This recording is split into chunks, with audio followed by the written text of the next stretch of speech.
বিপদে মনে রক্ষা করো, এ নহে মোর প্রার্থনা, বিপদে আমি যেন না করি ভয়।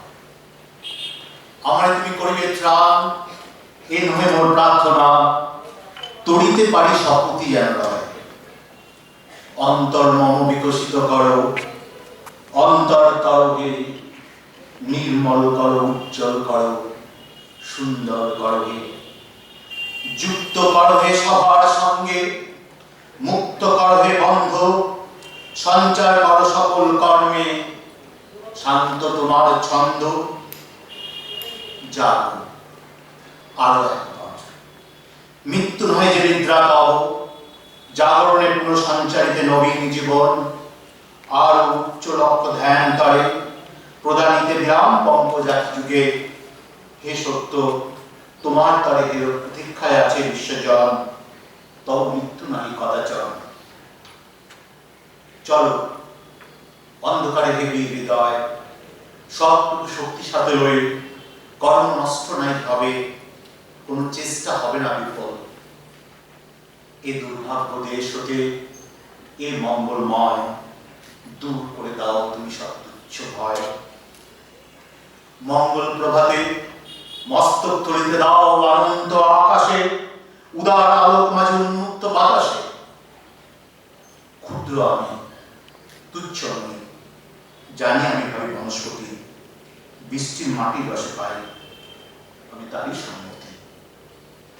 আমি বিশ্বাস করি সভ্যতার উৎসালগ্ন থেকে যারা বিজ্ঞানে, যারা ইতিহাসে, যারা সামাজিকভাবে জীবনে প্রতিষ্ঠিত হয়েছে, সেই ব্যক্তিবর্গ কোনো একদিনে, কোনো এক সকালে, কোনো এক মুহূর্তে, কোনো ব্যক্তির সান্নিধ্যে বা ক্ষণিক মুহূর্তের সম্মুখে এসছেন, যা তাদেরকে সেই ইতিহাস তৈরি করতে সাহায্য করেছে।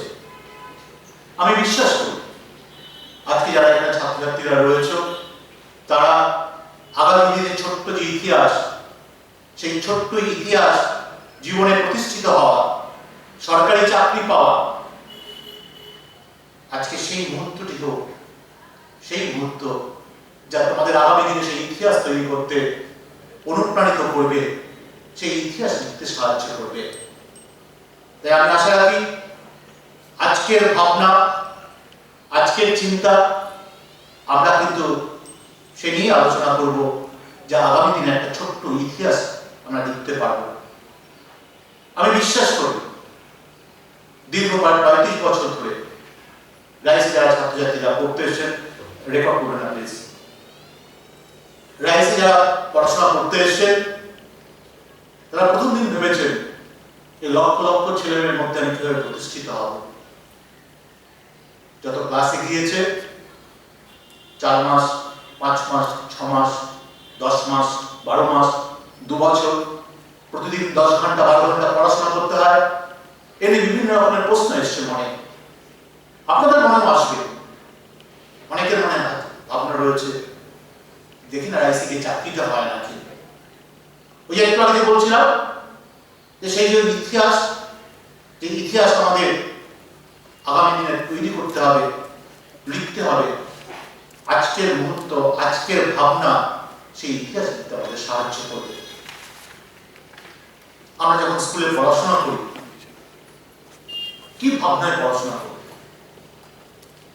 আমি বিশ্বাস করি স্কুল থেকে যখন ইউনিভার্সিটি থেকে যখন আমরা প্রফেশনাল স্টাডিজে আসি, বিভিন্ন রকমের মনে প্রশ্ন আমাদের আসে। 22 বছর বয়স, 20 বছর বয়স, যখন আস্তে আস্তে অভিভাবকরা ভাবতে আরম্ভ করেন স্কুল কলেজের পড়াশোনা শেষে পরীক্ষায় বসলে পরেই আমরা চাকরি পাবো, কিন্তু তার যে প্রস্তুতি দরকার, ছাত্রছাত্রীরা ভাবেন কলেজ ইউনিভার্সিটিতে যে পড়াশোনা করে এসেছি তার সাহায্যে আমি চাকরি পাবো, তার জন্য যে দীর্ঘমেয়াদী পরিকল্পনা দরকার, পশ্চিমবঙ্গের ছেলেমেয়েদের সেই ভাবনা ভাবতেই হবে। তাই কলেজ এবং ইউনিভার্সিটির পরে, বিশ্ববিদ্যালয়ের পরে কি ভাবনা আমাদের মনে আসে, কি প্রশ্ন আমাদের আসে, বন্ধু বান্ধব সমাজ আমাদেরকে কি প্রশ্ন তুলে ধরবে, সেই ভাবনায় কিন্তু আজকে প্রতিটি প্রশ্নের উত্তর দেবো আমি। আমরা আজও জানি পশ্চিমবঙ্গের ছেলেদের কাছে মাধ্যমিক পরীক্ষাটা পানিপথের প্রথম যুদ্ধ। অনেক টিচারকে নিয়ে অনেক পরিশ্রম করে আমরা মাধ্যমিক পরীক্ষা দিই। হায়ার সেকেন্ডারি পরীক্ষা আমাদের কাছে পানিপথের দ্বিতীয় যুদ্ধ। অনেক টিচার্স অনেক রাত জেগে পড়াশোনা করার পর, গ্র্যাজুয়েশন বা মাস্টার ডিগ্রি কমপ্লিট করার পর, রণক্লান্ত পানিপথের তৃতীয় যুদ্ধ জেতার পর হঠাৎ রাইসের শিয়ালদা ইনস্টিটিউটে এসে খবর নেওয়া, গিয়ে দেখি একটু খবর নিয়ে সরকারি চাকরি সত্যি পাওয়া যায় নাকি। প্রথম প্রশ্ন কি, যারা কাউন্সিলররা রয়েছেন, যারা তোমাদের ভর্তি সাহায্য করেছে, কাউন্সিলিং করেছে, বা যারা তোমরা ভর্তি হবে, প্রথম প্রশ্ন সরকারি চাকরি কত বয়স পর্যন্ত দেওয়া হয়, দেওয়া যায়? ম্যাডামরা বলবেন, ম্যাডামরা বলেছেন তোমাদের যে 32 বছর পর্যন্ত তুমি সরকারি চাকরি পরীক্ষা দিতে পারবে। উদ্দোলিত হয় আমাদের হৃদয়, আমরা আনন্দিত হই যে ভালোই তো, 20 থেকে 22 বছর বয়স থেকে নেক্সট 32 বছর বয়স পর্যন্ত এই চাকরি পাবো এই অভিনয়টা করতে পারবো। পশ্চিমবঙ্গের ছেলেমেয়েরা এই অভিনয় করার সুযোগটা পেলে পরে কিন্তু তারা যথেষ্ট পৃথাত্ব বোধ করে। কারণ পরবর্তী প্রশ্ন আসে, কতবার পরীক্ষা দেওয়া যায়? তোমরাই জিজ্ঞেস করেছো, ম্যাডামরা বলেছেন যতবার ইচ্ছে ততবার দেওয়া যায়। তোমরা আরো বেশি আনন্দিত হয়েছে, কিন্তু একবারও তোমরা ভেবেছো মাধ্যমিক পরীক্ষা যখন তোমরা দিতে গেছিলে, একবারও ভেবেছো মাধ্যমিক পরীক্ষাটা তোমরা দিয়ে দিই পরের আবার দেবো? হায়ার সেকেন্ডারি পরীক্ষা, গ্র্যাজুয়েশন, মাস্টার ডিগ্রি, তাহলে কেন বারবার পশ্চিমবঙ্গের ছেলেমেয়েরা, বিশেষত বাঙালি ছেলেমেয়েদের কাছে আজও মাধ্যমিক, উচ্চ মাধ্যমিক, গ্র্যাজুয়েশন ডিগ্রি হচ্ছে অলংকার। অনার্স পড়লে পরে জীবনী ব্যর্থ, মাস্টার ডিগ্রি কমপ্লিট করতেই হবে। সেই জন্য আজও পশ্চিমবঙ্গের ছেলেমেয়েরা 8-এর দশক বা 9-এর দশকে আমরা দেখতে আরম্ভ করেছিলাম, পশ্চিমবঙ্গের ছেলেমেয়েদের কাছে বোর্ডের পরীক্ষা, একাডেমিক অল ইন্ডিয়া পরীক্ষায় ভীষণ ভালো রেজাল্ট, কিন্তু সর্বভারতীয় ব্যুরোক্রেট পরীক্ষা তারা দিন দিন পিছিয়ে পড়ছে। এই ভাবনার আমাদের পরিবর্তন দরকার। এই যে ট্রান্সফরমেশন অফ দ্য মাইন্ড, এই ট্রান্সফরমেশন অফ দ্য মাইন্ড একদিনে সম্ভব নয়। কোন প্রশ্ন আমাকে করতে হবে প্রতিদিন সকালবেলা থেকে রাত্রি পর্যন্ত, কিভাবে আমাকে জীবনযাপন করতে হবে, কিভাবে আমি ইতিহাসটা তৈরি করতে হবে, সেটাই কিন্তু আজকের থেকে আমাদের ভাবনা। আমি একে একে তোমাদের বলবো। আমি জানি তোমরা অনেক প্রত্যাশা নিয়ে রাইসে এসছো। দীর্ঘ 35 বছর আমি দেখেছি 22 থেকে 20 বছরের ছেলেমেয়েরা কি অসম্ভব স্বপ্ন নিয়ে রাইসে পড়তে আসে। কেউ ভাবছে আমি চাকরি পেলে আমার মার ট্রিটমেন্ট হবে, কেউ ভাবে দাদা হিসাবে আমি চাকরি পেলে পরে আমার ছোট বোনের বিয়েটা দেব। অনেকে তোমরা তোমার প্রিয় বন্ধু বা বান্ধবীকে কথা দিয়েছ চাকরি পেলে পরে জীবন পার্টনার তৈরি করবে। অসম্ভব স্বপ্ন নিয়ে তোমরা এখানে আসো। দীর্ঘ 35 বছর আমি দেখেছি এই স্বপ্ন যেমন ট্রান্সফরমেশন হয়েছে, অনেকের জীবনে সত্য হয়েছে, আবার তোমাদের গাফিলতির জন্যই সেই স্বপ্ন আবার ভেঙেছে। কারণ আমি বিশ্বাস করি দীর্ঘ 35 বছরে পশ্চিমবঙ্গে আজ যারা মাধ্যমিক পরীক্ষা দেয়, হায়ার সেকেন্ডারি পরীক্ষা দেয়, ভারতবর্ষের অন্যতম কঠিন সিলেবাস পড়ে তারা পাস করে, আমি বিশ্বাস করি তাদের মধ্যে যে ক্ষমতা রয়েছে, তারা যদি সঠিকভাবে ভাবতে পারে তাহলে কিন্তু সত্যি সরকারি চাকরি তারা পেতে পারে। তাহলে কেন এই ব্যর্থতা? তাই সাফল্যে প্রতি বছর যখন আমি খেয়াল করি WBCS এর 10 জনের মধ্যে 2 জন, 3 জন, 4 জন, 7 জন থাকে, ফার্স্ট হয়, সেকেন্ড হয়। 162 জনের মধ্যে প্রায় 72 জন হচ্ছে রাইসের ছাত্রছাত্রী, CGL, bag, miscellaneous, sub inspector. এই সাফল্য যেমন রয়েছে তার পাশাপাশি ব্যর্থতাও রয়েছে। আজকে কিন্তু সেই ব্যর্থতা ইতিহাস কিন্তু আমি বলবো, কারণ রাইস এডুকেশনের একজন টিচার্স হিসাবে, একজন শিক্ষক হিসাবে, চেয়ারম্যান হিসাবে সেই ব্যর্থতার জায়গাগুলিতে আজকে তো ঠিক করে না বলতে পারি, তাহলে তোমরা নিজেদেরকে কিন্তু সাবধান করতে পারবে না। আর এই স্বপ্ন ভঙ্গটা দীর্ঘদিনকে চাই দেখে এসছি।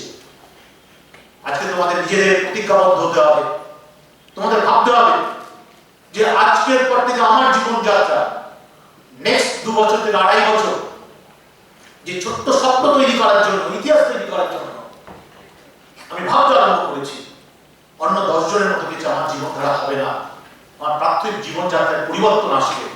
আর সেটাই কিন্তু আজকের ভাবনা থেকে উঠে আসবে। তোমাদের জানতে হবে 1985 যখন রাইজ শুরু হয়, পশ্চিমবঙ্গে মাত্র 20 থেকে 22,000 ছেলে মেয়ে কম্পিটিটিভ পরীক্ষায় বসতো। আমি বিশ্বাস করতাম, প্রায় 100 জন টিচার বিশ্বাস করতেন যে রাইসের ক্লাসে যা পড়ানো হয় চক ডাস্টারের মধ্য দিয়ে, সেটা পড়াশোনা করলে পরে সরকারি চাকরি পাওয়া যাবে। 90-এর গোড়ায় 1990 সাল আমি লক্ষ্য করলাম কয়েক লক্ষ ছেলে মেয়ে কম্পিটিটিভ পরীক্ষায় বসছে। চক ডাস্টারের মধ্যে দিয়ে পড়াশোনা করলে পরে সেই কম্পিটিশনের সাথে পাল্লা দেওয়া যাচ্ছে না। এই প্রেক্ষাপটটা তোমাকে জানতে হবে।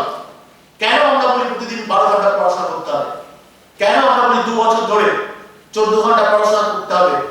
কেন আমরা যে ছেলেমেয়েরা প্রায় 90% গ্র্যাজুয়েশন কমপ্লিট করার পর তারা বিভিন্নভাবে বেসে এসে গ্রুপ স্টাডি করে? এই কেন প্রশ্নগুলো যদি আজকে খুব পরিষ্কার না হয়, তাহলে নেক্সট 24 মাস বা 30 মাসে তোমাদের প্রোগ্রাম কি হবে সেটা তোমরা কিন্তু বুঝতে পারবে না। কিন্তু সেটা আমাদের জানা খুব জরুরি, দরকার। যেটা আমি বলছিলাম, তো 1990 সালে যখন দেখা গেল কয়েক লক্ষ ছেলেমেয়ে সরকারি চাকরি পরীক্ষায় বসছে, তখন আমাদের মনে হলো যে ছেলেমেয়েদের আরো বেশি পড়াতে হবে। কিন্তু পশ্চিমবঙ্গের ছেলেমেয়েরা আরো বেশি পড়ার জন্য যে স্টাডি মেটেরিয়াল বা যে পড়ার বই দেওয়া, তা নিয়ে তারা সুন্দর করে পড়ার যে ঘর রয়েছে, পড়ার যে টেবিল রয়েছে, তার উপর সুন্দর করে সাজিয়ে রাখলেন। আর প্রতিদিন সন্ধ্যাবেলায় দুধ দিয়ে ভাবতে আরম্ভ করলেন যে ওইখানে আমার সরকারি চাকরি বড় হচ্ছে। কারণ আমি যখন কলেজে পড়তাম, সারা বছর ধরে টিচারের কাছে দৌড়ঝাঁপ করতাম, নোট খেয়েছে দিতাম, পরীক্ষার 3 মাস আগে দরজা বন্ধ করে পড়াশোনা করতাম, অনেক নাম্বার পেয়েছি। বাবা মা বলেছেন, এখনো বলেন, দেখলেন তো আমার ছেলে মেয়েটি 3 মাস পড়াশোনা করে কত মার্কস পেয়েছে। যদি সারা বছর পড়াশোনা করতো, এত মার্কস পেত, সে আর মার্কস পেয়ে ধরত না। সেই ভাবনা থেকে ওই স্টাডি মেটেরিয়াল হয়েছে ওইখানে রেখে দেওয়া। প্রমাণ করলাম, আমরা ভাবতে আরম্ভ করলাম যে সেই স্টাডি মেটেরিয়াল টিচারদের প্রতিদিন কিভাবে পড়ানো যায়, তার জন্য আমরা হোমওয়ার্ক প্রসেস তৈরি করলাম, পদ্ধতি তৈরি করলাম। তোমরা হোমওয়ার্ক করছো, আমি জানি। হোমওয়ার্ক করতে গিয়ে যখন লাইভ ক্লাস হতো, যদিও দীর্ঘ প্রায় 1.5-2 বছর কোভিডের জন্য তোমরা অনলাইন ক্লাস করছো, তাই হোমওয়ার্ক করতে করতে যখনই কোনো কোশ্চেনের উত্তর পাচ্ছ না, তোমরা গুগল বাবার কাছে চলে যাচ্ছ, সেখান থেকে উত্তরটা দেখে ওখানে টিক মারছো। আর 1.5 বছর আগে ছেলেমেয়েরা যখন প্রতিদিন ক্লাসে আসতো, সকাল 9:30টায় শিয়ালদা সেন্টারে ঢুকতো, সোমবার দিন 9:30টায় ক্লাস আরম্ভ, বিকেল 5টা পর্যন্ত এক নাগারে ক্লাস করার পর সোমবার রাত্রিবেলায় ফিরে তারা ভাবতে আরম্ভ করলো যে আমার বন্ধু বান্ধবরা কেউ সিটি সেন্টার 1-2 তে ঘোরাঘুরি করছে, কেউ ভিক্টোরিয়া মেমোরিয়ালে পৌঁছে গেছে, আর আমি সকাল 9:30 থেকে 5:30 পর্যন্ত পড়াশোনা করে বিশ্ব জয় করে বাড়ি ফিরেছি। তাই সোমবার রাত্রিবেলাটা শুধুই হচ্ছে রেস্ট। মঙ্গলবার সকালবেলাটা ঘুম থেকে ওঠার পর ভাবতে আরম্ভ করবে, এখনই তোমাদের যখন ক্লাস আরম্ভ হবে, কালকে তো প্রচুর পড়াশোনা করে এসেছি, শরীর ম্যাচ করছে। এইভাবে ভাবতে ভাবতে মঙ্গলবারে দুপুর পেরিয়ে সন্ধ্যা পেরিয়ে রাত্রি 9:30-10টার সময় তোমাদের মনে পড়বে যে বুধবার তো আবার ক্লাস করতে যেতে হবে, আবার গেছে হোমওয়ার্ক করতে হবে। 9:30-10টার সময় আপনি হোমওয়ার্ক নিয়ে বসলেন 20টা প্রশ্নের উত্তর খোঁজার জন্য। খুব সহজেই তুমি 7 থেকে 8টা প্রশ্নের উত্তর দিতে পারলে। 10:30 বাজে ক্লান্ত আস্তে আস্তে গ্রাস করে তোমার চোখে আসবে, আস্তে আস্তে তুমি কি হচ্ছে যখন ঘুমের দিকে এগোবে, 11:30 তুমি আবিষ্কার করবে যে আজকে আর হোমওয়ার্কটা হলো না, কালকে ক্লাসের 8 ঘন্টা আগে চলে যাবো। যারা হোমওয়ার্ক করে রেখেছে তাদের থেকে খাতাটা নিয়ে টুকে হোমওয়ার্ক জমা দেবো। কি উদ্দেশ্য ছিল এই হোমওয়ার্কের? কি উদ্দেশ্য রয়েছে মান্থলি টেস্টে? কি উদ্দেশ্য রয়েছে 15 মিনিটস এক্সামসে?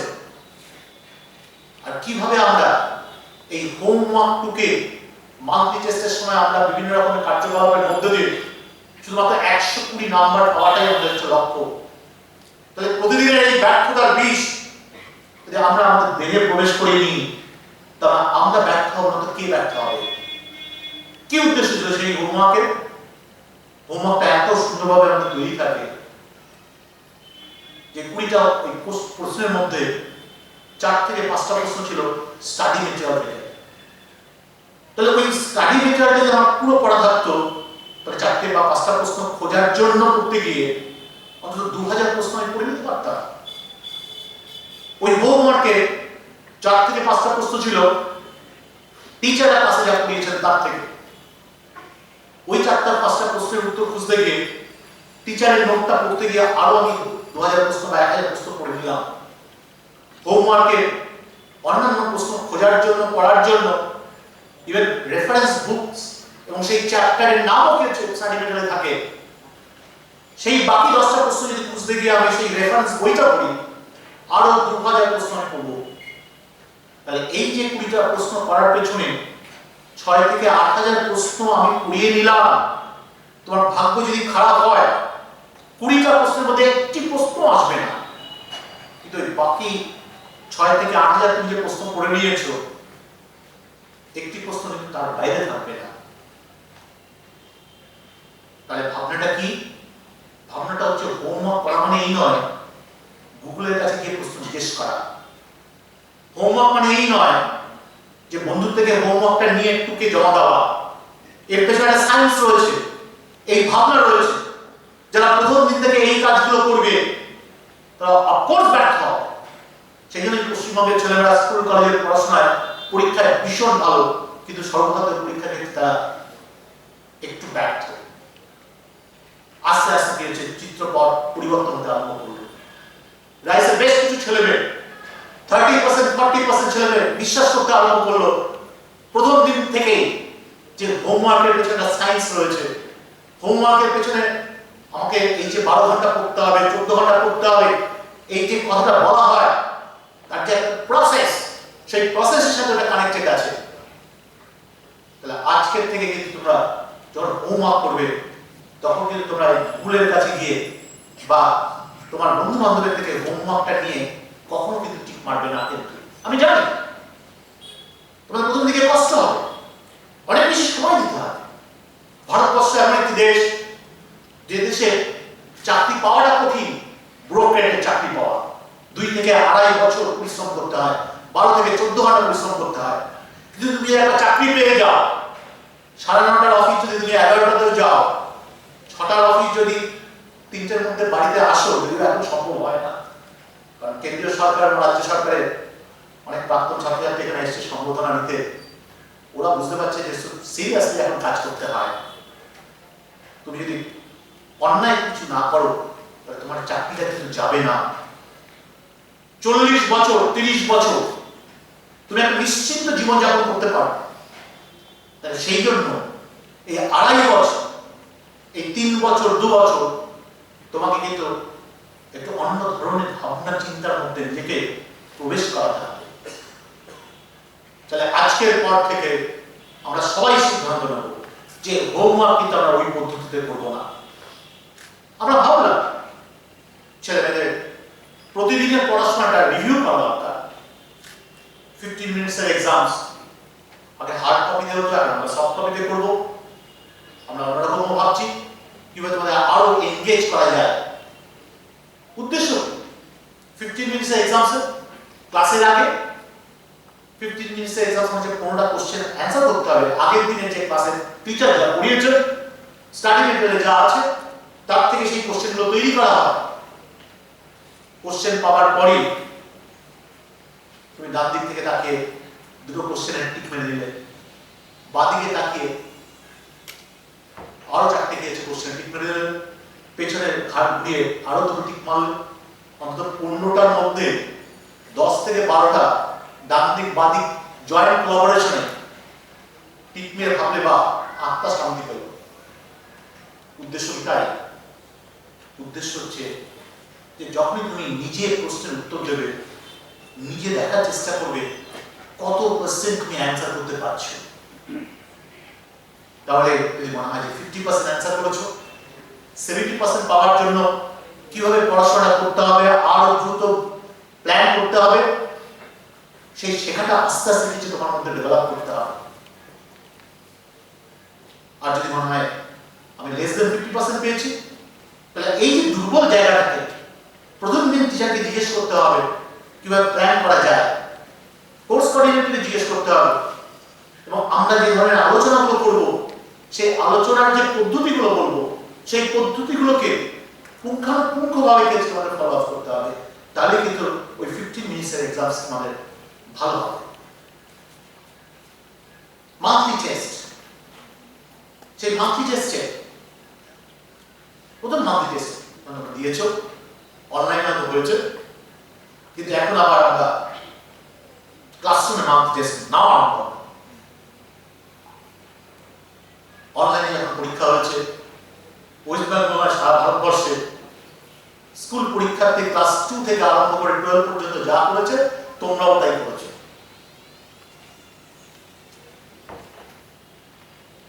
অ্যাডামাস ইন্টারন্যাশনাল স্কুলে আমি প্রায় এই ছবি যখন দেখি, অনলাইনে একটি স্টুডেন্ট পরীক্ষা দিচ্ছে, দেখতে পাই ডান দিকে তার প্রাইভেট টিউটার, বাঁ দিকে বাবা, সামনে মা। তোমরা অনেকে মান্থলি টেস্টিং করে দিয়েছো। এদিকে আসল পদ্ধতি আমি জানি। রাইস এমন একটা ইনস্টিটিউট, দীর্ঘ 1.5 বছর বা 2 বছর তোমরা হয়তো সেটা দেখোনি। যারা নতুন ভর্তি হয়েছে তারা দেখবে যে প্রথম মান্থলি টেস্টের রেজাল্ট আমরা দেয়ালে টাঙিয়ে দিই।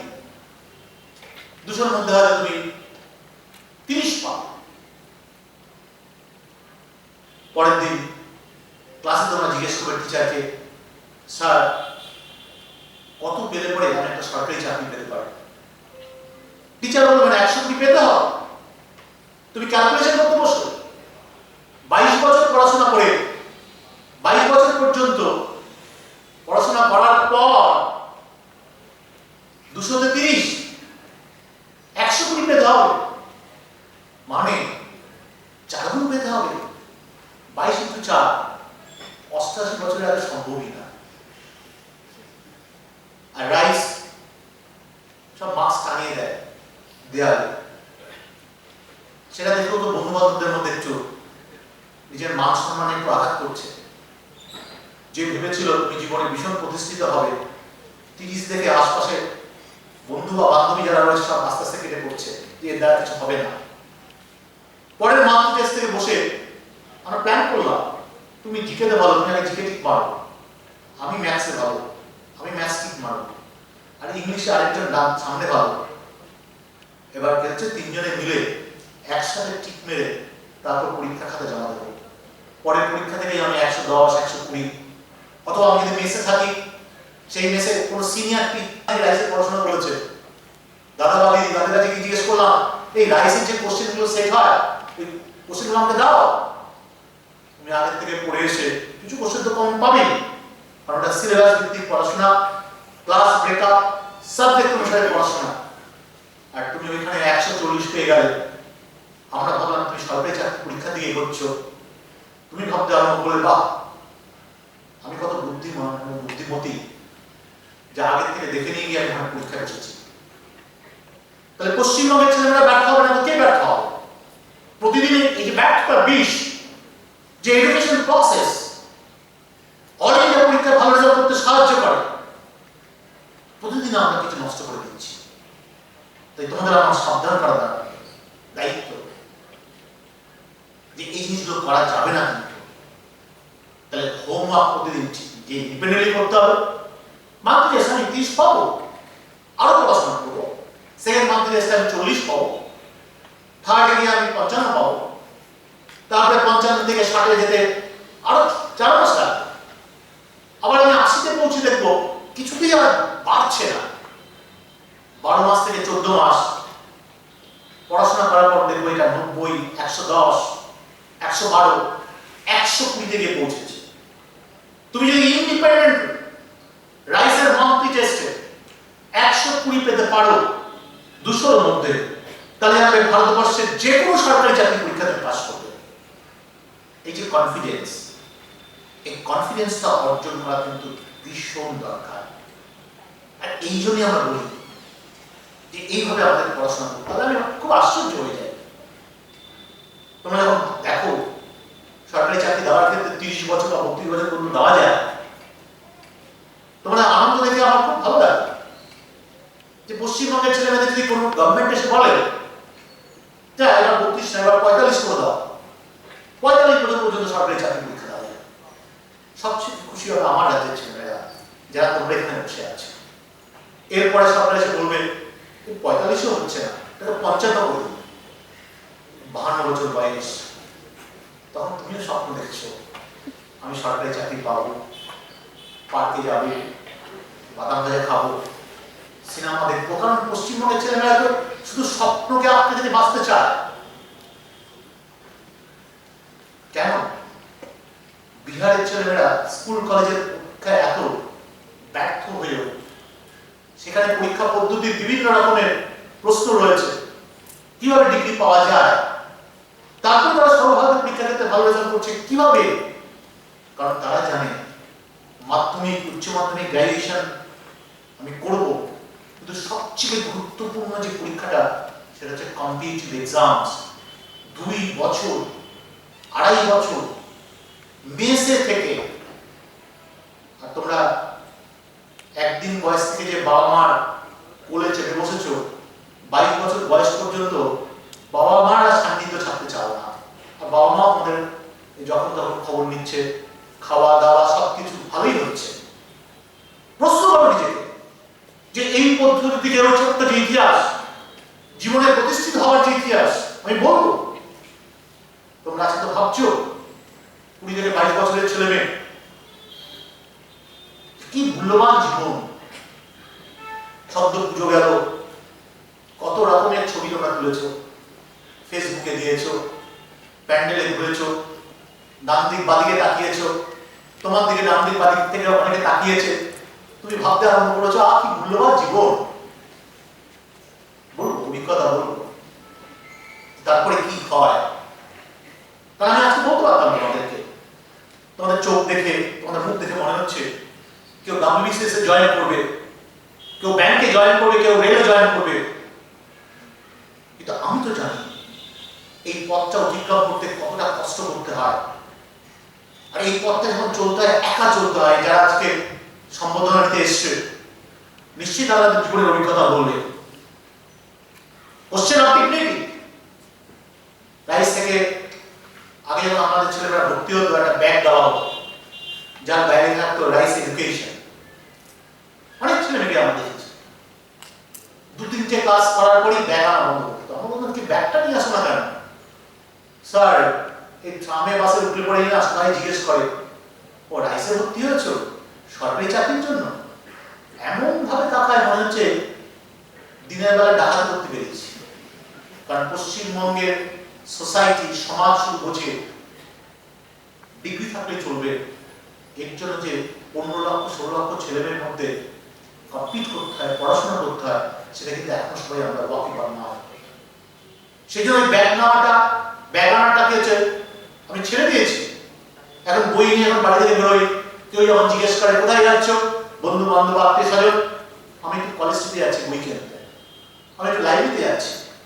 আমি জানি আমাদের সীমাবদ্ধতা রয়েছে, সমাজে তোমাকে এই রকমের প্রশ্নের সম্মুখীন হতে হবে। কবে পড়ছো? যেদিন তুমি ওই ছোট্ট ইতিহাসটা তৈরি করবে। আমি জানি পশ্চিমবঙ্গের ছেলেমেয়েরা, হাজার হাজার ছেলেমেয়েরা সরকারি চাকরি পায়। যখন গ্রামে যায়, গ্রামের অনেক লোক আসবে তোকে দেখতে, জিজ্ঞেস করবে কবে পড়াশোনা করেছো, কতদিন পড়াশোনা করেছো, যাওয়ার সময় জিজ্ঞেস করবে আচ্ছা লাস্ট প্রশ্নটা জিজ্ঞেস করবো, তুমি বলবে হ্যাঁ জিজ্ঞেস করুন, আচ্ছা এর জন্য কত টাকা দিতে হচ্ছে। অনেকেই বিশ্বাস করে, রাইসের ছাত্রছাত্রীরা বিশ্বাস করে না। রাইসের টিচার্স, রাইস ইনস্টিটিউট সবসময় বলে যে দিস ইজ প্রসেস, এই প্রসেসের মধ্যে দিয়ে ভারতবর্ষে যত ব্রোকারদের উচ্চ পর্যায়ে চাকরি রয়েছে নিজেকে ছিনিয়ে নিতে হয়।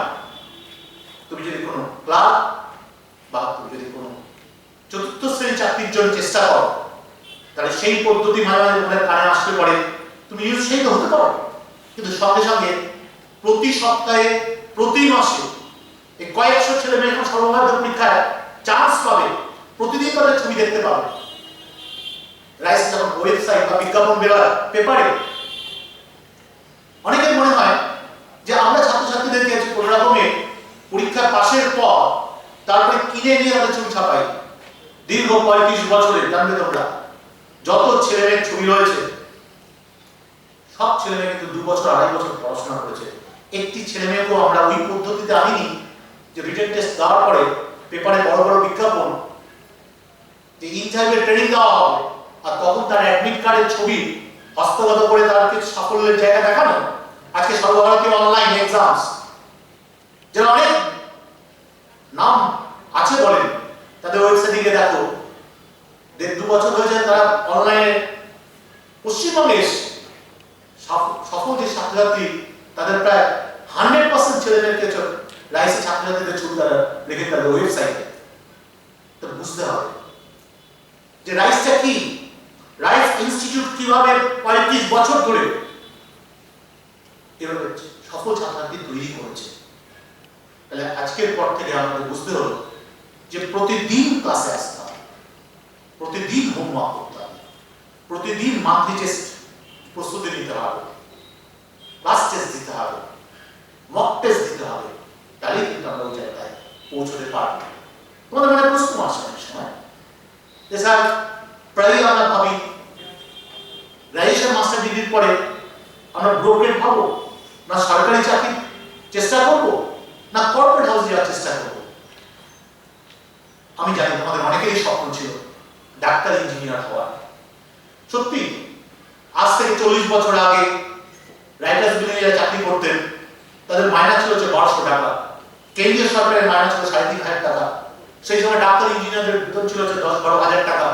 সেই সময় বাঙালি বাবা মারা স্বপ্ন দেখতেন যে যদি ইঞ্জিনিয়ার বা ডাক্তার হতে পারে তাহলে দুধে ভাতে থাকবে আমার সন্তান। সেই জন্য তোমরাও ভাবতে বা তারাও ভাবতেন যে ডাক্তার এবং ইঞ্জিনিয়ার হলে জীবন সবচেয়ে বেশি সফল। পরিবর্তন হচ্ছে প্রেক্ষাপট। আজকে এই মুহূর্তে একজন ডাক্তার ইঞ্জিনিয়ার যে বেতন পায় হাউস স্টাফ হিসাবে বা ট্রেনি হিসাবে, সরকারি চাকরির মায়না এভারেজ চাকরি তার থেকে অনেক বেশি। আজকে ভারতবর্ষের ইঞ্জিনিয়ারদের বেতন বিভিন্ন কলেজ থেকে পাস করার পর 3,500 টাকা থেকে আরম্ভ হয়। আর সমস্ত মাল্টি ন্যাশনাল যে কোম্পানি রয়েছে যারা ভীষণভাবে নাম করেছে সেখানে সর্বোচ্চ মাইনে হচ্ছে 23 থেকে 24 হাজার টাকা। অথচ তাদের ল্যাপটপ নিয়ে প্রায় 16 থেকে 18 ঘন্টা বাড়িতে বসে কাজ করতে হয়। আর আজকে যে কোনো সরকারি চাকরি অ্যাভারেজ মাইনা হচ্ছে আর শুরু হয় 25,000 টাকা থেকে 40,000 টাকা। আজকে যদি স্ট্যাটিস্টিক্স নেওয়া যায়, লাস্ট প্রায় তোমাদের মতো অনেকেই রয়েছে যারা রাইসে ভর্তি হয়েছে, লাস্ট প্রায় 5 বছর ধরে আমরা দেখতে পাচ্ছি যারা বিটেক ইঞ্জিনিয়ার হচ্ছে তার প্রায় 30%-40% আজকে তো সরকারি চাকরি পরীক্ষার জন্য বসছে। তারপরে বিটেক ইঞ্জিনিয়ার যারা ব্রোকার হতে পারেন না, আমরা ওয়েলকাম জানাই, কারণ দে আর ইন্টেলিজেন্ট। তো গত প্রায় 5-7 বছর ধরে আমরা দেখতে পাই যে WBCS 1 থেকে 10 জনের মধ্যে যারা র্যাঙ্কিং করে তাদের একজন বা দুজনকে যে বিটেক ব্যাকগ্রাউন্ড রয়েছে এমনও ছেলে মেয়ে গত 2 বছরে আমি দেখেছি বা 5 বছর ধরে দেখতে পাচ্ছি ইনফোসিসে চাকরি করতে, সেই চাকরি ছেড়ে WBCS অফিসার হবে। কারণ ডিগনিটি, কারণ হচ্ছে স্যালারি সবকিছুর থেকে অনেক এগিয়ে WBCS সেকেন্ড হয়েছে, থার্ড হয়েছে। তাহলে একজন ইঞ্জিনিয়ার যদি IAS IPS হওয়ার জন্য পরীক্ষায় বসতে পারে, WBCS অফিসার হওয়ার জন্য বসতে পারে। এডুকেশনটা দরকার আছে। আমি অনার্স নিয়ে করতে পারি, মাস্টার ডিগ্রি করতে পারি, বা ইঞ্জিনিয়ারিং করতে পারি, কিন্তু আলটিমেটলি কি ভারতবর্ষের সমীক্ষায় আজও বলে প্রায় 40% ছেলে মেয়ে আজও সরকারি চাকরি প্রেফার করে, মোর দেন 40%। এই যে দুটো বিপর্যয় হয়ে গেল, নোট বাতিল, ইন্ডাস্ট্রি একটা হিট আসলো, আমরা দেখলাম জিএসটি, আমরা দেখলাম কোভিড, 3 লক্ষ 2 লক্ষ টাকা চাকরি পেতে রাতারাতি সেই জিরোতে পরিণত হয়েছে। অনেক আছে এক্সাম্পল। কিন্তু সরকারি চাকরি করে অথচ এই 3টে ঘটনার জন্য কারো চাকরি চলে গেছে, একটি এক্সাম্পল কিন্তু নেই। কিন্তু তাহলে তোমার সঠিক কথা আছে, সঠিক ভাবনায় আছে, এভাবে কোনো সংশয় নেই। রাত্রিবেলা যখন বই নিয়ে বসবে, বারবার যখন তোমার এই প্রশ্নটা আসবে যে এত পরিশ্রম করতে হয়, এত পড়াশোনা করতে হয়, কম্পিটিশন কত পার্সেন্ট ছেলে মেয়ে হয়, সেটা নিয়ে আমি স্ট্যাটিস্টিক্স তোমাদের বলবো। তাহলে তোমার সঠিক পথেই আছো, এই ভাবনাটা তোমাদের ভাবা দরকার। কিন্তু পরশুদিনই কয়েকজন আলোচনা করছিলেন যে এই সময়ের মধ্যে সবচেয়ে বেশি সোনা যারা কিনেছে তারা বলে সরকারি কর্মচারী। কারণ বাড়িতে থাকার ফলে তাদের খরচা কমে গেছে। নেক্সট, তারা কি হচ্ছে বেড়াতে যাচ্ছে না, বাইরে গিয়ে খরচ করছে না। সবচেয়ে বেশি এই সময়ের মধ্যে সম্পদ তৈরি করেছে তারা। ভারতীয়রা নিশ্চিন্ত জীবন চায়, সুরক্ষিত জীবন চায়।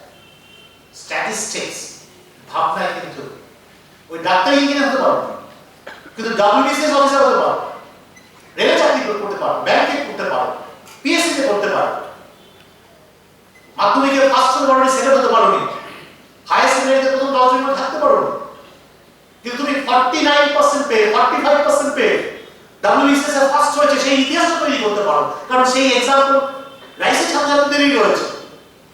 নেক্সট 30 বছর সবাই জানবে 2022 সালে WBCS ব্যাচে তুমি ফার্স্ট হয়েছিলে, সেকেন্ড হয়েছিলে। এই যে গর্ব, এই মাঝে মাঝে মনে হয় জীবনে তোমরা হেরে গেছো, মানে মনে হয় তোমাদের কাছে ইতিহাস আর তোমরা তৈরি করতে পারবে না।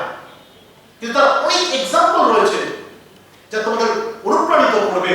সেই ইতিহাসটা একটু পড়তে হবে, সেই ইতিহাসটা বিশ্বাস করতে হবে, আর তারপরে নিজেকে কিছু প্রয়োগ করতে হবে, তাহলে কিন্তু তুমি জায়গায় পৌঁছতে পারবে। তাহলে আজকের পর থেকে চারিদিকে যে কথাই ভাসুক না কেন, রাইসের ছাত্রছাত্রীরা বিশ্বাস করবে লিখিত পরীক্ষা, ইন্টারভিউ শুধু পরিশ্রমের মধ্যে দিয়ে, প্রস্তুতির মধ্যে দিয়ে অর্জন করা যায়, অন্য কোনো পদ্ধতি অবলম্বন করা দরকার নেই। আজকের পর থেকে তোমরা ভাবতে আরম্ভ করবে যে সারা ভারতবর্ষের স্ট্যাটিস্টিক্স সমীক্ষা যা বলছে ঠিক সেই রকম ভাবে। কারণ তোমাদের আমি আজকে বলেছিলাম যে রাত্রিবেলা যখন বই নিয়ে বসবে, বন্ধু বান্ধব, সমাজে অনেক লোকজন অনেক রকম কথাবার্তা বলবে, অনেক রকমের প্রশ্ন তোমাদের মনে আসবে। সেই প্রশ্নগুলো কি আসতে পারে, তার উত্তর কি হবে, সেটাই কিন্তু আজকের আলোচনার বিষয়বস্তু। তোমাকে সরে গেলে চলবে না, তোমাকে দ্বিধা দ্বন্দ্ব কাটিয়ে এই নেক্সট 24 মাস এবং 30 মাস, এই 12 থেকে 14 ঘন্টা একটা পদ্ধতির মধ্যে দিয়ে নিজেকে এগিয়ে নিয়ে যেতে হবে সাধনার মতো করে, তাহলে তুমি ওই জায়গাটায় পৌঁছতে পারবে।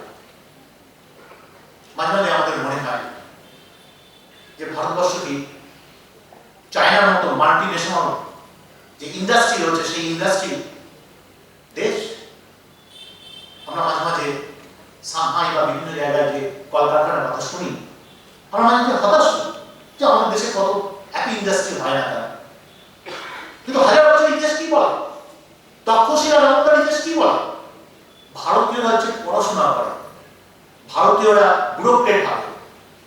লাস্ট প্রায় 3 দশক ধরে 70 সাল থেকে 1970-75 থেকে সারা ভারতবর্ষের টেকনোক্র্যাট তৈরি করার ঝড় উঠেছিল। অনেক ইঞ্জিনিয়ার হচ্ছে সারা পৃথিবীতে, সার্ভিস ইন্ডাস্ট্রিতে আমরা সবচেয়ে কিছু ভালো জায়গায় আছি। আগামী দিনে ব্যাংকে চাকরি করবে কারা, তোমরা, সেই প্রসঙ্গ আমি আসবো। এই মুহূর্তে স্ট্যাটিস্টিক্স কি বলে, বিভিন্ন দেশের সরকারি চাকরি তৈরি করার জন্য কি কি সিদ্ধান্ত নেওয়া হচ্ছে সেরকম জানা দরকার। কারণ ইতিহাস তোমাদের জানতে হবেই। ইতিহাস যদি জানো তাহলে যে প্রশ্নগুলো আসবে যে সত্যি কি সব প্রাইভেটে পরিণত হবে না সরকারি চাকরিটা থাকবে, সেই প্রশ্নটা মনে হয় তোমাদের আসে। আমরা কি দেখলাম ইতিহাস 1960 একটু আগে থেকে প্রাইভেটাইজেশন শুরু হলো। শুধুমাত্র ভারতবর্ষে ভাবনা না, সারা ইউরোপে সেই দেশের প্রধানমন্ত্রী প্রেসিডেন্টরা ভাবতে আরম্ভ করলেন, বিশেষত ইউএসএ, যে সরকারি অফিসগুলো যদি রাতারাতি প্রাইভেট অফিসে পরিণত করানো যায় তাহলে যে অর্থ আসবে আর সেখানে যারা চাকরি করেন তাদের পিএফ ইএসআই যদি না ভাবতে হয়, এর থেকে ভালো জিনিস গভর্নমেন্ট হতে পারে না।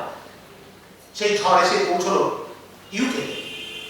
এক রাতের মধ্যে ব্রিটিশ এয়ারলাইন্স পরিণত হলো প্রাইভেট ফার্ম। আস্তে আস্তে যখন সেই হাওয়া এসে পৌঁছলো সিঙ্গাপুর, ইন্দোনেশিয়া, 90-এর গোড়ায় এসে পৌঁছলো ভারতবর্ষে। তোমরা বাবা মাদের তোমাদের জিজ্ঞেস করবে 1990 সাল থেকে প্রাইভেটাইজেশনের ঝড় যখন ভারতবর্ষে শুরু হয়েছে, সবাই ভাবতে আরম্ভ করেছে যে ব্যাংক, রেল এবং অন্যান্য অর্গানাইজেশনগুলো, নবরত্ন কোম্পানিগুলো সব প্রাইভেট পরিণত হবে। সারা পৃথিবীতে একটা আর্থিক বিপর্যয় আসবে। কয়েক হাজার মার্কিন নাগরিক গৃহহীন হলেন, খাদ্যহীন হলেন। এক রাতের মধ্যে ব্রিটিশ এয়ারলাইন্সের 20,000 কর্মচারী চাকরি চলে গেল। আন্দোলন শুরু হলো ইউএসএ, ইউকে। প্রমোদ বললেন সেই দেশের প্রেসিডেন্ট যে আমরা তো ভেবেছিলাম যে ওদের পিএফ ইএসআই না দিতে পারলে ভালোই হয়, আমাদের কোনো মাথা ব্যথা থাকবে না। কিন্তু ভোট এমন একটা বাড়াই, ছোটবেলা থেকে মনমোহন সিং, ওবামা স্বপ্ন দেখেছেন সেই দেশের অধিবাসীরা তাদেরকে ভোট দেবেন, কেউ প্রধানমন্ত্রী হবে, কেউ প্রেসিডেন্ট হবে। কিন্তু যদি বিক্ষোভ চলতে আরম্ভ করে তাহলে তাদের সেই স্বপ্ন পূরণ হবে? রাতারাতি ইউএসএ গভর্নমেন্ট কেউকে হাজার হাজার ডলার, পাউন্ড দিয়ে সেই বেসরকারি অফিসগুলোকে বলতে হলো যে তোমরা অফিস খোলা রাখো। কারণ অফিস যদি প্রাইভেট ফার্ম যখন প্রফিট করছিলেন তখন তারা কিছু প্রফিট অর্জন করছিলেন, কিন্তু যখন লস হতে আরম্ভ করলো রাতারাতি সেগুলো বন্ধ করতে আরম্ভ করলো। এই প্রথম সারা পৃথিবীতে ইকোনমিক মডেলটা চেঞ্জ হয়ে গেল, স্তব্ধ হয়ে গেল ভারতবর্ষের প্রাইভেটাইজেশন। এখনো যে প্রাইভেটাইজেশনের বিভিন্ন রকমের ভাবনা আসে, পত্রপত্রিকায় অনেক কিছু দেখতে পাই, কিন্তু বছরের শেষে ভারতবর্ষের প্রায় 14 কোটি ছেলে মেয়ে সব স্টেট গভর্নমেন্ট মিলে 100-এর উপর পরীক্ষায় বসে, সেন্ট্রাল গভর্নমেন্ট মিলে। আবার ওই ভোটই হচ্ছে পালাই। কারণ এই যে ইয়াং ছেলে মেয়েদের রেলে যদি 70,000 লোকের ঘোষণা না করা হয়, পিএসসিতে স্কুল সার্ভিস কমিশন এবং মিসলিনিয়াসের মধ্যে দিয়ে যদি কয়েক হাজার ছেলেমেয়েকে না দেওয়া হয়, তাহলে যার প্রেসিডেন্ট হওয়ার ইচ্ছে, প্রধানমন্ত্রী হওয়ার ইচ্ছে, মুখ্যমন্ত্রী হওয়ার ইচ্ছে, সেই স্বপ্ন কোনদিন পূরণ হবে না। তাহলে এই ভাবনাগুলো আমাদের ভাবতে হবে। আমরা জানি UK USA 1 members parliament committee তৈরি হয়েছে, সেনেটে 3 মেম্বার্স কমিটি তৈরি হয়েছে। বলা হচ্ছে, তোমরা দেখেছো নিশ্চয়ই, ওবামা যখন লাস্ট ইলেকশনটা লড়ে তার কিছুদিন আগে পেপার এসেছিল যে ইউএসএ ভাবতে আরম্ভ করেছে 2 লক্ষ সরকারি কর্মচারী না হবে অস্ট্রেলিয়া। ভাবছি কারণ গভর্নমেন্ট বুঝতে পেরেছে যে প্রাইভেট ফার্মকে যদি আমরা দিয়ে দিই তাহলে যে অর্থ প্রতি বছর আসার দরকার ছিল, যে সম্পদ তৈরি করা দরকার ছিল, যে সম্পদের ইনফ্রাস্ট্রাকচার, স্বাস্থ্য, পড়াশোনা সম্ভব, তার ব্যাঘাত ঘটবে। এই যে লাস্ট প্রায় 3 দশক ধরে বা 2 দশক ধরে স্পেশালি সারা পৃথিবী বিশ্বাস করতে আরম্ভ করেছে ভারতবর্ষ একটি শক্তিশালী রাষ্ট্রে পরিণত হবে। আরেকটি দেশ, সেটা হচ্ছে চায়না। চায়নার সাথে আমাদের তুলনা করা হচ্ছে। কারণটা কি? ডক্টর আব্দুল কালাম বলতেন India will be one of the most powerful country. কারণটা কি? কারণ হচ্ছে এই যে টিচার্স, প্রফেসরস, ব্যাংকে চাকরি, সবচেয়ে বড় রেল, এই মুহূর্তে সারা পৃথিবীতে 4টে বড় গভর্নমেন্ট অর্গানাইজেশন রয়েছে যেখানে সর্বোচ্চ সংখ্যক এমপ্লয়ি কাজ করে। আমাদের 3টেই কিন্তু ভারতবর্ষে। একটা হচ্ছে বিমা, একটা হচ্ছে রেল, আর একটা হচ্ছে ব্যাংক। আর এই যে সম্পদ, এই সম্পদ দিয়ে কিন্তু শক্তিশালী ভারতবর্ষ গড়ে তোলা হচ্ছে। তাহলে মাঝে মাঝে তোমাদের ফোকাসটা নড়ে যেতে পারে, এই প্রশ্নটা তোমাদের আসতে পারে। তাহলে এই যে ইতিহাস, যে কিভাবে প্রাইভেটাইজেশনটাকে করার ভাবনা নিয়ে সারা পৃথিবীর আর্থিক বিপর্যয়, তারপরে অন্যান্য দেশ কিভাবে ভাবছে যে সরকারি কর্মচারী কিভাবে বাড়ানো যায়, সরকারি অফিস কিভাবে বাড়ানো যায়, তাহলে কন্টিনিউয়াস যে মানি ফ্লো, সেই ভাবনা থেকে কিন্তু ওই পার্লামেন্টে বা বিভিন্ন জায়গায় কিছু কমিটির মধ্যে দিয়ে রয়েছে। তোমরা যাও, গুগলে যাও, গুগলে গেলে দেখতে পাবে।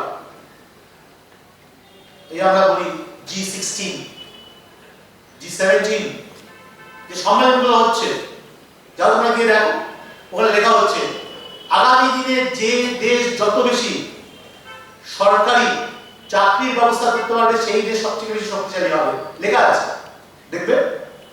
তার মানে কি, মানুষকে যদি সরকারের প্রতিনিধিত্ব করতে দেওয়া হয়, ওনারশিপ দেওয়া হয়, সেই ইন্টারনেটের মধ্যে দেশের সম্পদ, সেই সম্পদ দেশের কাজে লাগবে। তাহলে আজকের পর থেকে আমি কিন্তু আর ভাববো না যে সরকারি চাকরি করব না প্রাইভেট চাকরি করব। লাস্ট প্রায় 10 বছরের মধ্যে বিরাট সংখ্যক ছেলে মেয়ে সারা ভারতবর্ষে ভাবতে বাধ্য হয়েছে যে সরকারি চাকরিটা পাওয়াটা একটু কঠিন, কিন্তু এর থেকে নিরাপত্তার কোনো কিছুতে নেই। আমি জানি, একটু আগে তোমাদের বলছিলাম যে তোমরা ইউনিভার্সিটি থেকে বেরিয়েছো, ভীষণ মনে হচ্ছে যে জীবন ভীষণ মূল্যবান, তাই না? সত্যিই মূল্যবান। আমরা যখন পড়াশোনা করতাম রামকৃষ্ণ মিশনে, বুঝলে মহারাজরা আমাদের ভালো করে বোঝাতেন, বলতেন যে প্রতিদিন যদি তুমি 4-5 ঘন্টা পড়াশোনা করো, এমন একটা সরকারি চাকরি পাবে, বেতন পাবে বা চাকরি পাবে, মাসের 22 তারিখের মধ্যে তোমার বেতন ফুরিয়ে যাবে এবং তারপরে বন্ধু বান্ধবের থেকে ধার ধারা করে চলতে হবে। আর তুমি যদি রোজ 8-9 ঘন্টা পড়াশোনা করো, তাহলে একটা চাকরি পাবে, যা বেতন পাবে, একটা স্কুটার কিনবে, আর অফিসে যাওয়ার সময় রুটি আলু ভাজা নিয়ে যাবে, কাজ করে যখন ফিরবে মন ভালো থাকবে না, টিভি দেখতে দেখতে হাতের কাছে যাদের পাবে তাদের পিছে দুই একটা তিল চর্দি ঘুমোতে যাবে, এই হবে তোমার জীবন।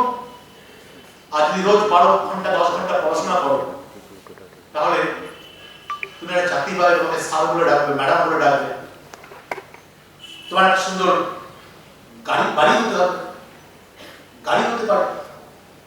তখন আমাদের ছোটবেলা তাই মনে হতো আমাদের যে পাড়ার যে পড়াশোনা করে না তারা যে গাড়িতে চলে, তার বাবার অগাধ সম্পত্তি রয়েছে, সেই জন্য আমরা ভাবতাম যে পড়াশোনা করে ভালো রেজাল্ট করলেই গেছে একমাত্র প্রতিশোধ নেওয়া যাবে। আজকে কিন্তু তোমরা সেই স্বপ্ন কিন্তু দেখো না, কিন্তু কারণ যখনই তোমাদের মন খারাপ হয় তখনই ওই 100টা চ্যানেলের একটা টিভির সামনে তোমরা বসে পড়ো, হঠাৎ করে আবিষ্কার করো কোন একটা চ্যানেলে যে তোমার মতো এই পোশাকের আশাকে কেশব বিন্যাসের একজন কেউ উদ্ভ্রান্তের মতো রাস্তা দিয়ে হাঁটছে, তোমার জীবন এখন সেই রকম ভাবে হাঁটছে। হঠাৎ করে থমকে দাঁড়ায় একটা রাজপ্রাসাদের বড় গেটের সামনে, রাজপ্রাসাদের ভেতরে গান শুরু হয়, গুনগুন করে তুমিও গান গাইতে আরম্ভ করো। হঠাৎ করে লক্ষ্য করলে যে পাশে থাকা একটি হেলিকপ্টারে কোনো দুজন এক নির্জন দ্বীপের উদ্দেশ্যে রওনা দিল, তোমার মনও রওনা দেয় সেই নির্জন দ্বীপে। 1 ঘন্টা কাটানোর পর যখন সিনেমাটা শেষ হয় তখন দেখো তুমি সেই ভাঙা চেয়ারে বসে আছো। এই যে প্রতিদিন তোমাদের যে স্বপ্ন, এই স্বপ্ন তোমাদের ভাঙছে। 20-22 বছর বয়সে জীবন ভীষণ মূল্যবান। তুমি চাকরি না পেলে পরে, কিন্তু প্রতিষ্ঠিত না হলে পরে তোমার ইতিহাসটা ঠিক লেখা হবে না। আমি জানি এই যে 12 ঘন্টা 14 ঘন্টা পড়তে হয়, 20 থেকে 22টা তোমাদের সাবজেক্ট, 18টা সাবজেক্ট তোমাদের পড়তে হয়, মাঝে মাঝে তোমার ক্ষুব্ধ হবে, কারণ আমি আর্টস নিয়ে পড়ে এসেছি, আমাকে ফিজিক্সের প্রশ্ন জিজ্ঞেস করছে, কেমিস্ট্রির প্রশ্ন জিজ্ঞেস করছে, আমি সায়েন্স নিয়ে পড়ে এসেছি, ইতিহাসের প্রশ্ন জিজ্ঞেস করছে, ভূগোলের প্রশ্ন জিজ্ঞেস করছে, কমার্সের প্রশ্ন জিজ্ঞেস করছে। এটা ভীষণ অত্যাচার করে আমাদের, তাই না? মনে হয় তোমাদের? আচ্ছা বলো তো দেখি, তুমি যদি হতে চাও, সে ডাব্লিউবিসিএস পরীক্ষা দিয়েছো। তুমি ব্লক ডেভেলপমেন্ট অফিসার হিসেবে তোমার পোস্টিং হয়েছে পুরুলিয়া, ডিসেম্বর মাসে জয়েন করেছো। জয়েন করার পর তুমি লক্ষ্য করলে যে বাঁকুড়া পুরুলিয়া ভীষণ ঠান্ডা, গভর্নমেন্ট থেকে অর্ডার এসছে এপ্রিল মে মাসে মানুষকে যদি তুমি সার্ভিস দিতে চাও, কি প্রোগ্রাম, কি জিনিস রাখলে পরে বা কি প্রোগ্রাম দিলে পরে তুমি তাদের রক্ষা করতে পারবে। তুমি ভূগোলটা জানো না, জলবায়ুটা ঠিক মতো পড়োনি, তুমি ভাবলে ডিসেম্বর মাসে যখন এত ঠান্ডা, এপ্রিল মে মাসে তো আরো ঠান্ডা পড়বে। তুমি গভর্নমেন্টকে লিখে পাঠালে আমার 2 লক্ষ ব্ল্যাঙ্কেট চাই। ব্ল্যাঙ্কেট তোমার পৌঁছলো জানুয়ারি ফেব্রুয়ারি মাসে, তুমি এপ্রিল মে মাসে দেবে, কারণ তুমি ভূগোলটা পড়োনি, জলবায়ু সম্পর্কে কোনো ধারণা নেই। যখন তুমি ব্ল্যাঙ্কেট ডিস্ট্রিবিউট করবে তখন দেখবে 52 ডিগ্রি সেন্টিগ্রেড, তোমার চাকরি থাকবে? ইতিহাস তুমি জানো না। তুমি ব্লক ডেভেলপমেন্ট অফিসার হচ্ছে বাঁকুড়া, বললো স্বাধীনতা সংগ্রামী নিয়ে একটা সেমিনার হচ্ছে স্যার, ওখানে গিয়ে আপনার বক্তব্য রাখতে হবে।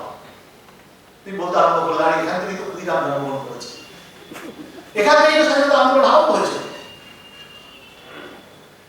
একটা ইন্টো স্টেজে বেড়ে থাকবে, তাহলে তুমি you will be the policy makers. একটা ইনসিডেন্ট হয়েছে, তুই সেই কমিটির চেয়ারম্যান হয়েছে, একজন মেনে দেওয়া হয়েছে, কেমিক্যাল প্রয়োগ করা হয়েছে, তুমি কেমিস্ট্রিটা না জানো, তাহলে সেই কমিটির চেয়ারম্যান হয়ে তুমি ঠিকমতো ডিসিশন নিতে পারবে? সো আজকের পর থেকে তোমার ভাবতে হবে, সায়েন্স পড়ে এসছে মানে ভীষণ স্ট্রং তা নয়, আর্টস পড়ে এসছে মানে উইক নয়, আমার একটু কম বলে আমি কমার্সে পড়েছি তা নয়। সবাইকে এই 18টা থেকে 20টা সাবজেক্ট পড়তে হবে ভালো পলিসি মেকার হওয়ার জন্য। এই নিজেকে বারবার বোঝাতে হবে যে কেন আমি আপনার সাবজেক্ট পড়বো, কেন আপনাকে যে ইতিহাস জানতে হবে, কেন ফিজিক্স জানতে হবে। একটা যে ইনসিডেন্ট ঘটেছে, একটা বিস্ফোরণ হয়েছে, তার উপর রিপোর্ট লিখতে হবে তোমার। তুমি যদি একটু ফিজিক্সটা না জানো, একটু সাউন্ড যদি না জানো, তুমি সেই রিপোর্টে যে কোনো অ্যাড করতে পারবে? সেইগুলো ফিজিক্সটা করতে হবে। তাহলে এইরকম ভাবে নিজেকে ভাবাবো, তখন কিন্তু আর মনে হবে না যে আর্টস হয়ে আমাকে কেন সায়েন্স জিজ্ঞেস করে, সায়েন্স নিয়ে পড়ে কেন আমাকে আর্টস জিজ্ঞেস করে। তার কারণ তুমি ব্যুরোক্রেট হতে চাও, you will be the policy makers. একটু আগে বলছিলাম, এই যে সবাই যেদিন পরীক্ষা হয়, আর স্কুল সার্ভিস কমিশন পরীক্ষা হচ্ছে বা রেলওয়ে পরীক্ষা হচ্ছে বা ব্যাংকের পরীক্ষা হচ্ছে, তাই না?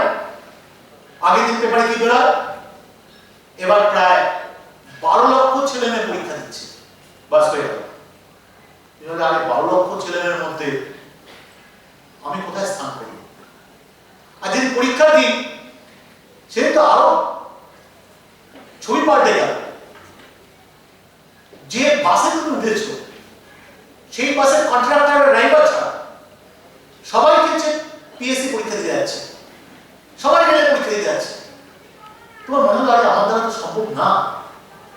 আর মাঝে মাঝে আবার তো বাইরে রেলগাড়ির ছবি বেরোয় যে ছাদের উপর চেপে গোরখপুর রেলওয়ে পরীক্ষা দিতে যাচ্ছে। তোমার মনে হয় সরকারি চাকরিটা আমার নয়। স্ট্যাটিস্টিক্স কি বলে? খুব পরিষ্কার স্ট্যাটিস্টিক্স। স্ট্যাটিস্টিক্স বলে যে যারা ফর্ম ফিল আপ করে পরীক্ষা হলে যায়, তার মধ্যে 60% যায় হচ্ছে গিয়ে অভিজ্ঞতা অর্জন করি, পরীক্ষাটা দিই না, একটা অভিজ্ঞতা হোক। যেমন ইন্টারন্যাশনাল ফুটবল খেলা, ক্রিকেট খেলা, যে 60টা অভিজ্ঞতা পরীক্ষায় বসলে পরে আমি এমন অভিজ্ঞতা অর্জন করবো, রোনাল্ডোর মতো, কি হচ্ছে পেলের মতো, আমার এক্সপিরিয়েন্স হবে। 20% ফর্ম ফিল আপ করার পর কলেজ স্ট্রিটে গিয়ে খোঁজ করে যে কোশ্চেনগুলো কেমন ধরনের আসে, দুটো বই কিনে নিয়ে এসে পড়াশোনা করা। 5 to 7% অনলি 12 লক্ষ 13 লক্ষ ছেলেমেয়ের মধ্যে 20 থেকে 35,000 ছেলেমেয়ের মধ্যে পশ্চিমবঙ্গে কম্পিটিশন হয়, যারা 2 বছর ধরে পড়াশোনা করছে, প্ল্যানিং করার সময় সাহায্য নিয়েছে, কোন ধরনের পড়াশোনা আছে তার সাহায্য নিয়েছে, মান্থলি টেস্ট দিয়েছে, স্টাডি মেটেরিয়াল করেছে, টিচার্সের ক্লাস করেছে, 30 থেকে 35,000 ছেলে মেয়ে, এবং তাদের মধ্যে কিন্তু কম্পিটিশন। আমি জানি অভিজ্ঞতা অর্জনের জন্য প্রতি রোববার ফর্ম ফিল আপ করার পর পরীক্ষাতে তোমরা যাও, শুক্রবার রাত্রি পর্যন্ত ডিসিশন নিয়ে রেখেছো যে এখানে শুধু নেগেটিভ মার্কিং হয়। কিন্তু আমি কিছুতেই না জানা প্রশ্নে উত্তরে ঠিক পাবো। শুক্রবার ভাবা আরম্ভ করেছো, শনিবার সারাদিন ভেবেছো, রোববার দিন সবাই যখন দুপুরবেলা খাওয়া দাওয়া করে বাড়িতে রেস্ট নিচ্ছিল, তুমি 10টার সময় পরীক্ষা দিতে বেরিয়েছো। প্রথমেই মন খারাপ হয়ে গেল যে সবাই রেস্ট নেয় আর আমি কি হচ্ছে পরীক্ষা দিতে দেওয়ার জন্য যাচ্ছি। পরীক্ষা হলে প্রথম 1 ঘন্টা ভীষণভাবে নিজেকে সংযত রেখেছো যে নেগেটিভ মার্কিং আছে, আমি যা জানি আমি ঠিক পারবো। 200টা প্রশ্নের মধ্যে 60 থেকে 70টা ঠিক মেরেছে।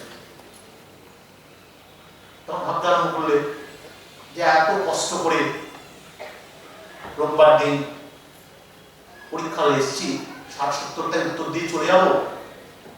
তখন কখনো ঈশ্বরের নাম নিয়ে, আল্লাহর নাম নিয়ে 3টে পরপর এ মেরে দিলে, পরপর 3টে বি মেরে দিলে, পরপর 3টে সি মেরে দিলে, যা মার্কস পেতে সেটা নেগেটিভ এসে দাঁড়ায়। তুমি পরীক্ষা দিয়ে আসো, টিচার জিজ্ঞেস করলো কেমন পরীক্ষা দিয়েছো, তুমি বললে স্যার জানেন তো জিআই না প্রথম নামে 28টা পেরেছে। তারপরে চেষ্টা করতে আরম্ভ করলাম, চেষ্টা করতে করতে 50টার মধ্যে 48টা ঠিক মেরে এসেছে। অঙ্ক আমি 32টা পেরেছিলাম, আরো গভীরভাবে চেষ্টা করলাম, গভীরে পৌঁছে মোটামুটি 49টা ঠিক মারলাম। আর ইংলিশ তো আমাদের ল্যাঙ্গুয়েজ, ওখানে আমাদের কোনো দুর্বলতা নেই, ওখানে 50টার মধ্যে 35টা ঠিক মেরে এসেছে। 200টার মধ্যে 192টা ঠিক মেরে এসেছে। আর কাট অফ মার্কস কত? 45%। সেটাও ভাই, এখানে দরকার হচ্ছে প্ল্যান, এখানে দরকার হচ্ছে মান্থলি টেস্ট। আমি গেস করব, কিন্তু এই গেস করার মধ্যেও একটা ম্যানেজমেন্ট আছে, একটা লজিক আছে, আর সেটা শেখার জন্য কিন্তু পয়সা আসে।